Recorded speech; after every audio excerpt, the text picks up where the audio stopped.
JPIC digital study के इस period में समाज शास्त्र विषय पाठ सांस्कृतिक परिवर्तन प्रकरण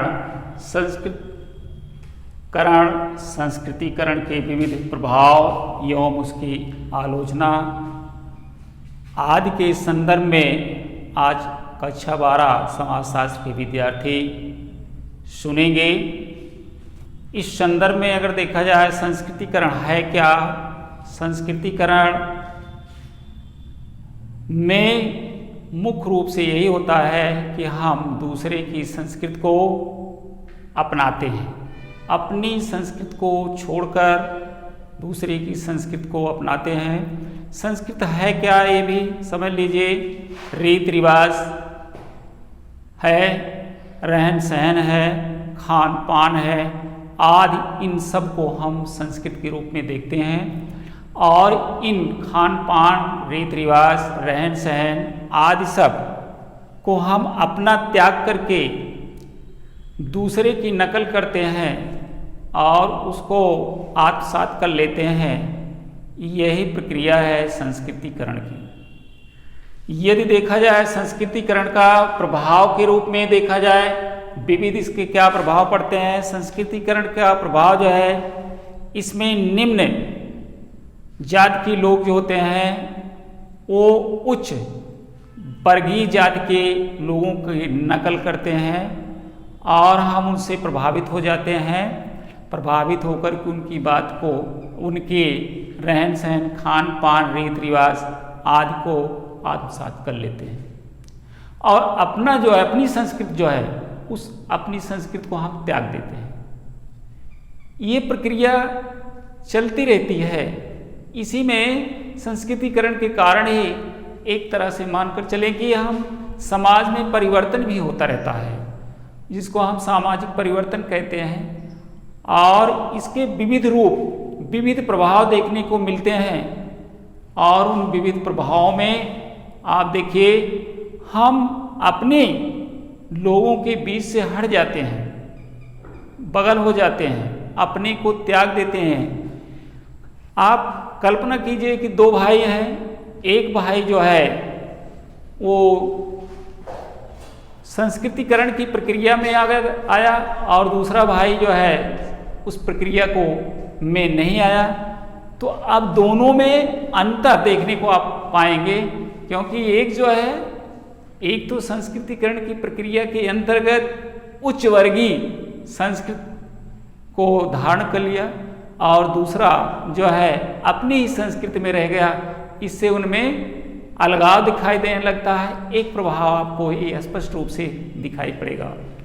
इसके अलावा भी है, ऐसे बहुत से प्रभाव देखेंगे, किंतु अब देखेंगे आप संस्कृतिकरण के प्रभाव दलित संस्कृति पर प्रायः पड़ता है।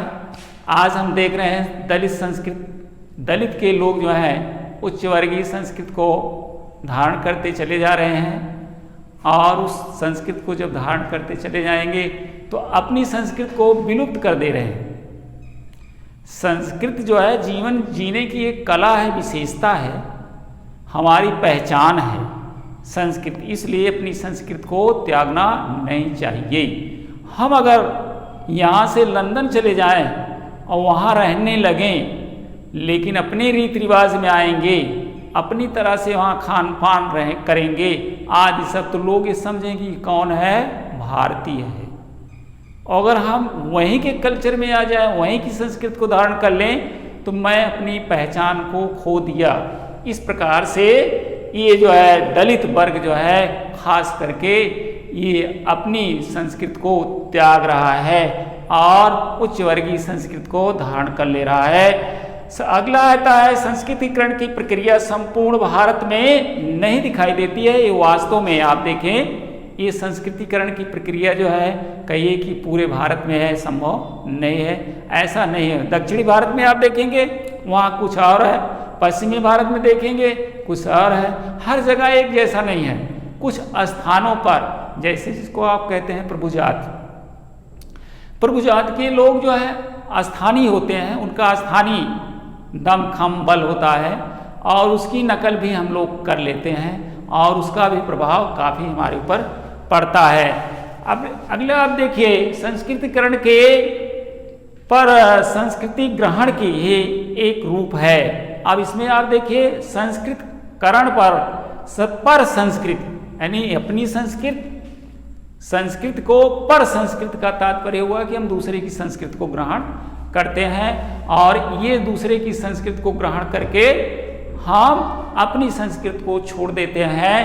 बोले संस्कृतिकरण के परिणाम स्वरूप उच्च जातियों के रीति रिवाजों को हम अपनाते चले जा रहे हैं। इसको मैंने पहले ही बताया कि आज हो क्या रहा है कि दलित वर्ग या निम्न वर्ग के लोग जो है अपनी संस्कृति को त्याग रहे हैं और उच्च वर्गीय या प्रभावशाली संस्कृति को ग्रहण करते चले जा रहे हैं। और संस्कृतिकरण से कोई संरचनात्मक परिवर्तन भी हो रहा है, बहुत से सामाजिक परिवर्तन होता चला जा रहा है। इसमें आप देखेंगे आज हम उनकी नकल करके, पहले हमारे यहाँ संस्कृतिकरण के कारण ही आज दहेज प्रथा बढ़ गया, क्योंकि ये दहेज प्रथा पहले उच्च वर्गीय में था, हमारे यहाँ निम्न वर्गीय में नहीं था।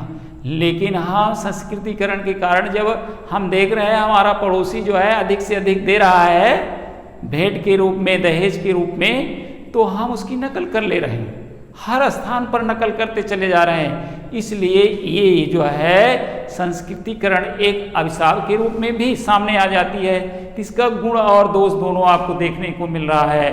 संस्कृतिकरण से कोई की अवधारणा ऊंच नीच का भी भेदभाव बढ़ता चला जा रहा है। आज आप देखिए, संस्कृतिकरण के कारण ही भेदभाव, ऊंच नीच का भी प्रभाव पड़ता चला जा रहा है। जैसे अभी मैंने आपको बताया, दो भाई है, एक भाई जो है उच्च संस्कृत को ग्रहण कर लिया और दूसरा भाई नहीं किया है, तो दोनों में अंतर हो गया, भेदभाव हो गया। इसी तरह से आज हम संस्कृतिकरण से ही होकर के तमाम लोगों की संस्कृतियां ग्रहण करते चले जा रहे हैं, लेकिन वह हवा को अपने अंदर अपने साथ लेने के लिए तैयार नहीं है। तो इस प्रकार से हम देखा जाए तो ये संस्कृतिकरण जो है हमारे एक अभिशाप के रूप में सामने भी आ जाती है। इस प्रकार से आपको हम ये पुनः इस पर आप लोग इसको पढ़ेंगे, देखेंगे और देख करके अपनी किताब से भी इसका अध्ययन कुछ कर लेंगे और साथ ही साथ नोटबुक पर इसको लिख लेंगे।